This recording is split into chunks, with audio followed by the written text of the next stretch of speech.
Yashodanandana Raja Janarandana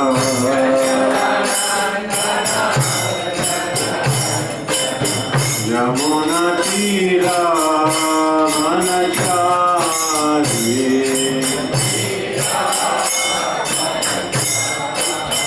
Yamuna Tira Manachari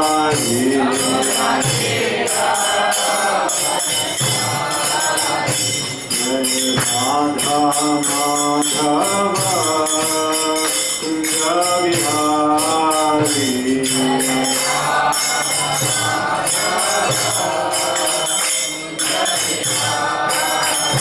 Jaya Radha Madhava Kunja Vihari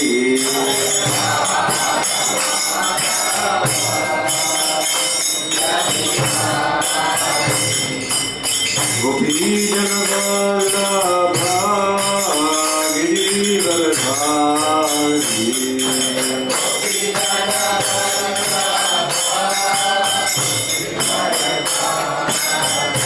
Jaya Gopi Janavallabha Giridharadhari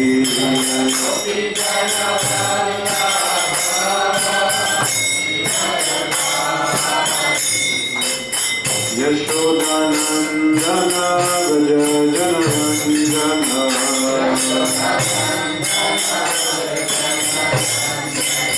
Yashodanandana Raja Janarandana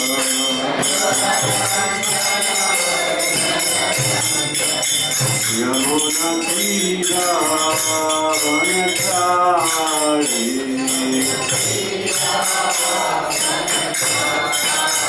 Yamuna Tira Vanachari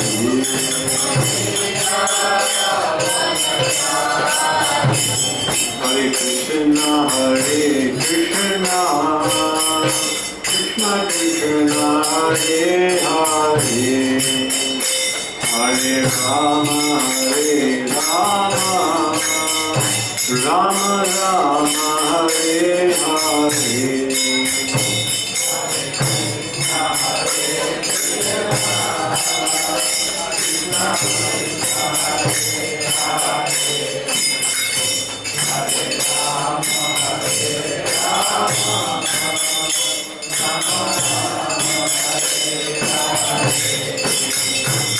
Hare Krishna Krishna Krishna Hare Hare Hare Rama Rama Rama Hare Hare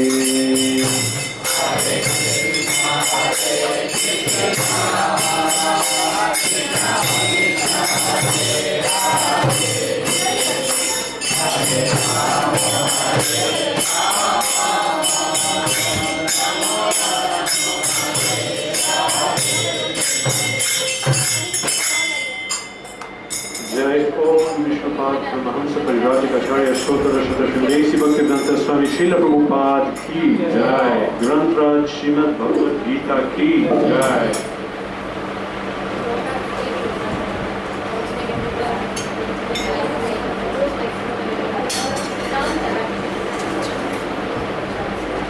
Om नमो भगवते वासुदेवाय। ओम नमो भगवते वासुदेवाय। ओम नमो भगवते वासुदेवाय।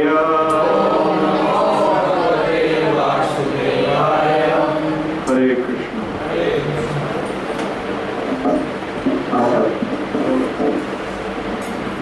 ISKCON की तरफ से आप सबका स्वागत है। और सबसे पहले we want to thank our host Mr. Singh for enabling us to have this satsang today. तो आज हम भगवद गीता से पढ़ेंगे चैप्टर 5 वर्स 22 से।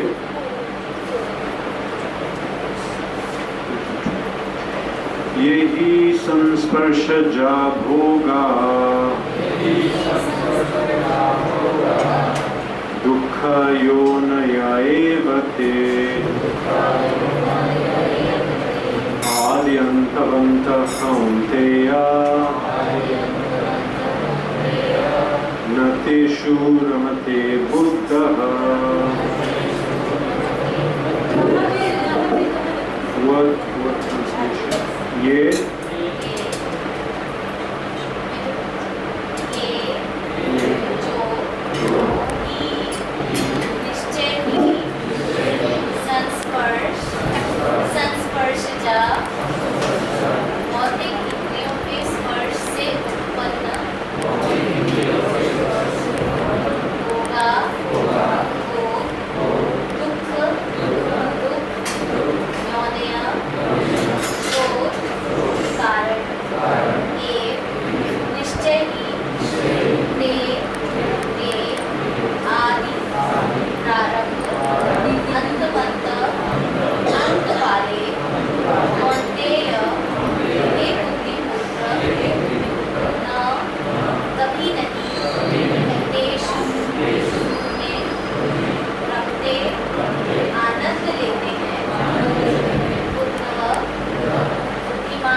कारणों में भाग नहीं लेता जो कि भौतिक इंद्रियों के संसर्ग से उत्पन्न होते हैं।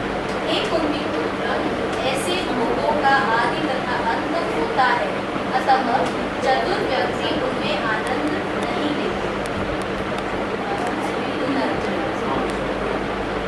तात्पर्य भक्ति वेदांत प्रभुपाद की भौतिक इंद्रिय सुख उन इंद्रियों के स्पर्श से उद्भूत है जो नाशवान है, क्योंकि शरीर स्वयं नाशवान है। मुक्त आत्मा किसी नाशवान वस्तु में रुचि नहीं रखता। दिव्य आनंद के सुखों में बनी भांति अगर वह भला मिथ्या सुख के लिए क्यों सहमत होगा। पद्म पुराण में कहा गया है, रमन्ते योगिनो अन्ते सत्यानन्ते चिदात्मनि इति राम पादे नासो परम ब्रह्मादि क्रियते। योगी जन परम सत्य में रमण करते हुए अनंत दिव्य सुख प्राप्त करते हैं, इसलिए परम सत्य को ही राम कहा जाता है। भागवत में 5वें स्कंद के 5वें अध्याय के 9वें श्लोक में भी कहा गया है, नायहं देवो देहा भाजम न लोके कष्टान कामान प्रगते जगते नको तपो दिव्यं पुत्र का ये सत्यम सुखियेत यस्मात् ब्रह्म सौख्यम तमन अंतम। हे पुत्रों, इस मनुष्य योनि में इंद्रिय सुख के लिए अधिक श्रम करना व्यर्थ है। ऐसा सुख तो सुकरों को ही प्राप्त है। इसकी अपेक्षा तुम्हें इस जीवन में तप करना चाहिए जिससे तुम्हारा जीवन पवित्र हो जाए और तुम असीम दिव्य सुख प्राप्त कर सको। अतः जो यथार्थ योगी या दिव्य ज्ञानी हैं, वे इंद्रिय सुख की ओर आकृष्ट नहीं होते हैं, क्योंकि वे निरंतर अवरोध के कारण हैं। जो भौतिक सुख के प्रति जितना भी आसक्त होता है, उसे उतने ही अधिक भौतिक दुख। हरे कृष्ण।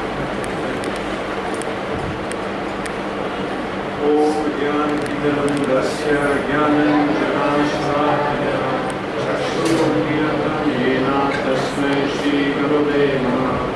श्रीचैतन्यमनोभीष्टं स्थापितं येन भूतले स्वयं रूपा कलामयं ददाति स्वपदान्तिकं। वन्देऽहं श्रीगुरो श्रीयुतापदकमलं श्रीगुरुर्वैष्णवांश्च श्रीरूपं साग्रजातं साग्रजातं सजीवं साद्वैतं सावधूतं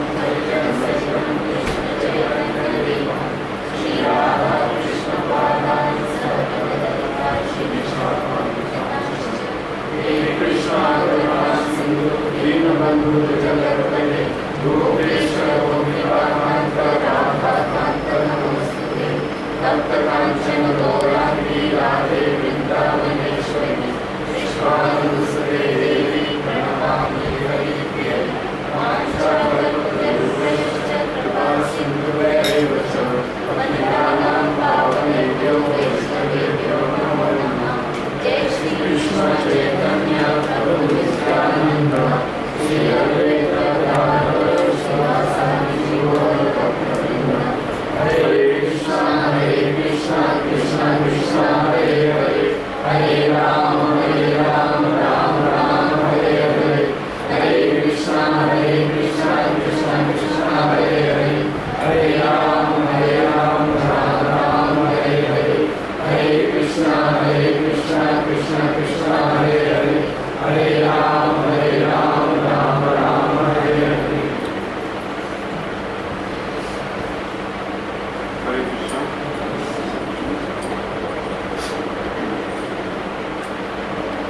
तो इस श्लोक में भोग की बात हो रही है। दो टाइप के भोग, एक है दिव्य ब्रह्म सौख्यम स्पिरिचुअल हैप्पीनेस और दूसरा है मटेरियल जड़ सुख मटेरियल हैप्पीनेस।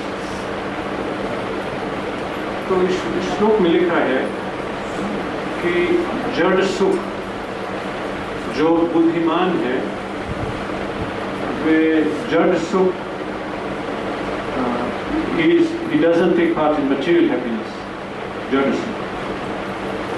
तो इसका क्या कारण है, क्यों वो ब्रह्म सुख के खोज में है, जड़ सुख नहीं, ऐसे क्यों है?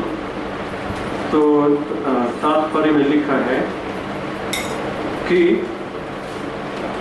हमारे जड़ इंद्रिय, हमारे 5 इंद्रिय हैं, तो ये 5 इंद्रिय जड़ है और दिव्य है, लेकिन ये जो दिव्य इंद्रिय हैं वो अब क्योंकि हम अभी माया में है तो ये अहंकार कवरिंग है आत्मा के, और वो कवरिंग हमारे दिव्य इंद्रिय को कवर की। तो ये जड़ इंद्रिय जब दूसरे सेंस ऑब्जेक्ट्स के साथ आते हैं इसे जड़ सुख कहते हैं। जैसे अगर हम कुछ अच्छा टेस्ट कर लें या कुछ सुनते हैं या देखते हैं और इससे थोड़ा हम सुख पाते हैं तो इसे जड़ सुख कहते हैं। अगर ये पॉइंट अच्छी तरह से समझने के लिए हमें पहले समझना चाहिए कि हम कौन हैं। अब आप लोगों में से बहुत लोग मेरे ख्याल से आपका पहले क्लास नहीं है तो आपको मालूम है बेसिक टीचिंग भगवद गीता का, और वो है कि हम कौन हैं। जब हम लोग कहते हैं हम मैं, तो ये मैं क्या है? मेरा मन, मेरा बुद्धि, मेरा शरीर, ये मैं कौन? मैं, जब मैं कहता हूँ मैं, तो भगवद गीता से पता चलते हैं कि वो मैं मेरा आत्मा है, जीव, और ये शरीर, मन, बुद्धि, ये मेरा पोजेशन है, मेरा है, मैं नहीं हूँ। जैसे मेरा ये शर्ट, तो शर्ट मेरा है, मैं कभी नहीं कह सकता हूँ कि ये शर्ट मैं हूँ। तो इसी तरह ये शरीर है, ये शरीर मेरा शरीर है। और जो माया में है वो समझते हैं कि ये शरीर मैं हूं, तो अपना पूरा एफर्ट और प्लान इस शरीर में जाता है, जीव में नहीं। तो अब जब शरीर की बात करते हैं तो दो शरीर है हमारे। पहले ये स्थूल शरीर, ग्रॉस बॉडी, जो हम देख सकते हैं, और ये स्थूल शरीर 5 चीज से बना है: पृथ्वी, जल, वायु, अग्नि और आकाश। आकाश, earth, water, fire, air and space. तो ये 5 चीज स्थूल शरीर के कॉन्स्टिट्यूएंट है। और इसके अंदर एक दूसरा शरीर है, इसे सूक्ष्म शरीर कहते हैं, इंग्लिश में एस्ट्रल बॉडी और सटल बॉडी। ये सूक्ष्म शरीर दूसरे, इसका कॉन्स्टिट्यूएंट क्या है? ये किस चीज से बना है? पहला मन, बुद्धि और अहंकार। अहंकार का मतलब है आत्मा है जो माया में कवरिंग, माया से कवर्ड। तो सूक्ष्म शरीर है और स्थूल शरीर। अब जो कुछ कार्य हम करते हैं, कुछ भी कार्य जो हम करते हैं, उसका रिकॉर्ड रहता है हमारे मन में और इस शरीर में रिकॉर्ड रहता है। और रिकॉर्ड अभी से नहीं, इसी जीवन में नहीं, बल्कि इतने जो पूरे जीवन हम जिए इससे पहले, क्योंकि ये हमारा पहला जन्म नहीं है, पहला जन्म नहीं है। ऐसे हमने बहुत करोड़ों जीवन जिए हैं, और वो पूरा रिकॉर्ड, पूरा लाइफ टाइम्स के इस शरीर में है और मन में है। और जो कुछ कर्म, विकर्म, अकर्म, इसका मतलब है कि कुछ सुकृति, दुष्कृति, कुछ बुरा काम, कुछ पाप कुछ किया, तो उसका रिकॉर्ड है। और जैसे हम बीज ये सोए में लगाते हैं, तो उस फिर पेड़ आता है तो फल आता है। तो ऐसे ही जो कुछ कार्य हम करते हैं, इसका फल आएगा, या तो इससे नेक्स्ट लाइफ में या भविष्य में कभी कुछ दूसरा लाइफ अगर हम जिएंगे तो इसका रिएक्शन आएगा। तो सूक्ष्म शरीर में ये पूरा रिकॉर्ड है।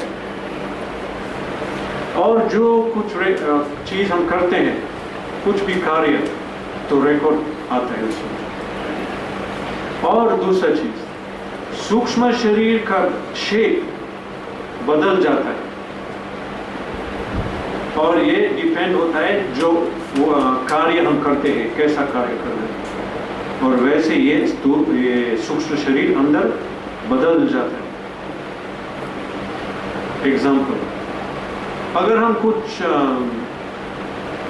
जैसे जानवर जैसा बिहेवियर करते हैं, तो स्थूल ये सूक्ष्म शरीर अंदर बदल जाता है जानवर की तरह।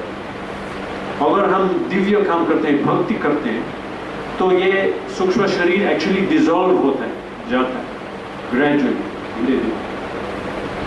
और मृत्यु के समय फिर क्या होगा? मृत्यु का समय जब ये स्थूल शरीर तो एक्सपायर होता है, फिर या तो एक ओल्ड एज के कारण या कुछ एक्सीडेंट या हेल्थ प्रॉब्लम के कारण, तो फिर हमारा दूसरा शरीर का टाइम होता है। कौन सा शरीर ले लेंगे? मनुष्य का, जानवर का या प्लांट का? पद्म पुराण में लिखा है कि ऐसे 84 लाख योनि है जो हम ले सकते हैं। और एग्जैक्ट श्लोक है, जलज नवलक्षाणी, जो जल में है, जैसे समुद्र में, नदी में, नवलक्षाणी 9 लाख टाइप शरीर है। मछली है, जेलीफिश, प्लैंकटन, ऑक्टोपस, ऐसे बहुत सारे हैं। और फिर स्थावर लक्ष्य विंशति, 3 करोड़ प्लांट्स, झाड़, पेड़ ले सकते हैं। पक्षी नाम 10 लक्षणम, और 10 लाख मतलब 1 मिलियन पक्षी के शरीर मिल सकते हैं। लेकिन फिर हम कौन से शरीर ले लेंगे, वो डिपेंड होता है हमारे चेतना पे, और स्पेसिफिकली हमारा सूक्ष्म शरीर क्या शेप है, इसका क्या शेप लिया है, और इसका शेप का कारण क्या है, जो कार्य हमने किया है, पाप किया है, पुण्य किया है या भक्ति, तो वैसे हमें एक योनि मिलेगा, एक शरीर। इन 84 लाख योनियों से एक मिलेंगे। और फिर मृत्यु का समय में ये सूक्ष्म शरीर स्थूल शरीर से बाहर आता है, और तुरंत जब मृत्यु का समय आया है तो समझो कि वो दूसरा शरीर तैयार है, तैयार और डायरेक्ट है। और एक श्लोक है भगवद गीता में कि ये प्रोसेस कैसा होता है। शरीरम यदवाप्नोति यद उत्क्रामत ईश्वरः गृहीत्वैतानि संयाति वायुगंधान इवाशया। इसका मतलब है कि पुरुष एक शरीर लेता है और दूसरा छोड़ता है। शरीरम यद अवाप्नोति यद उत्क्रामत ईश्वर गृहीत्वैतानि संयाति। और कैसे, ऐसे इसका सिस्टम कैसा है, वायुगंधान इवाशया।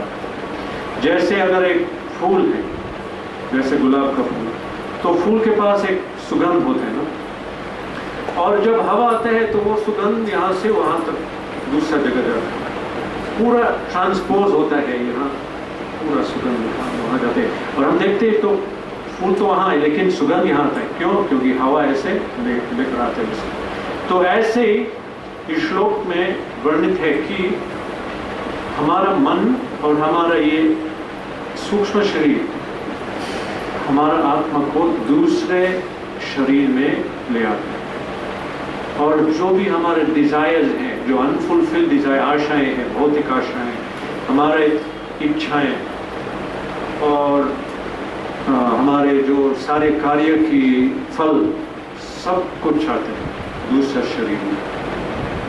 तो ये साइंस है रीइंकार्नेशन का। ये एक्चुअली मैंने सिर्फ 2 श्लोक में बताया, लेकिन बहुत सारे ऐसे डीप प्रोसेस है। तो अब ये सूक्ष्म शरीर के कारण में इससे हम फिर स्थूल शरीर मिलते हैं, दूसरा शरीर कैसे होगा, जानवर का होगा, कुत्ता का होगा, मनुष्य का होगा।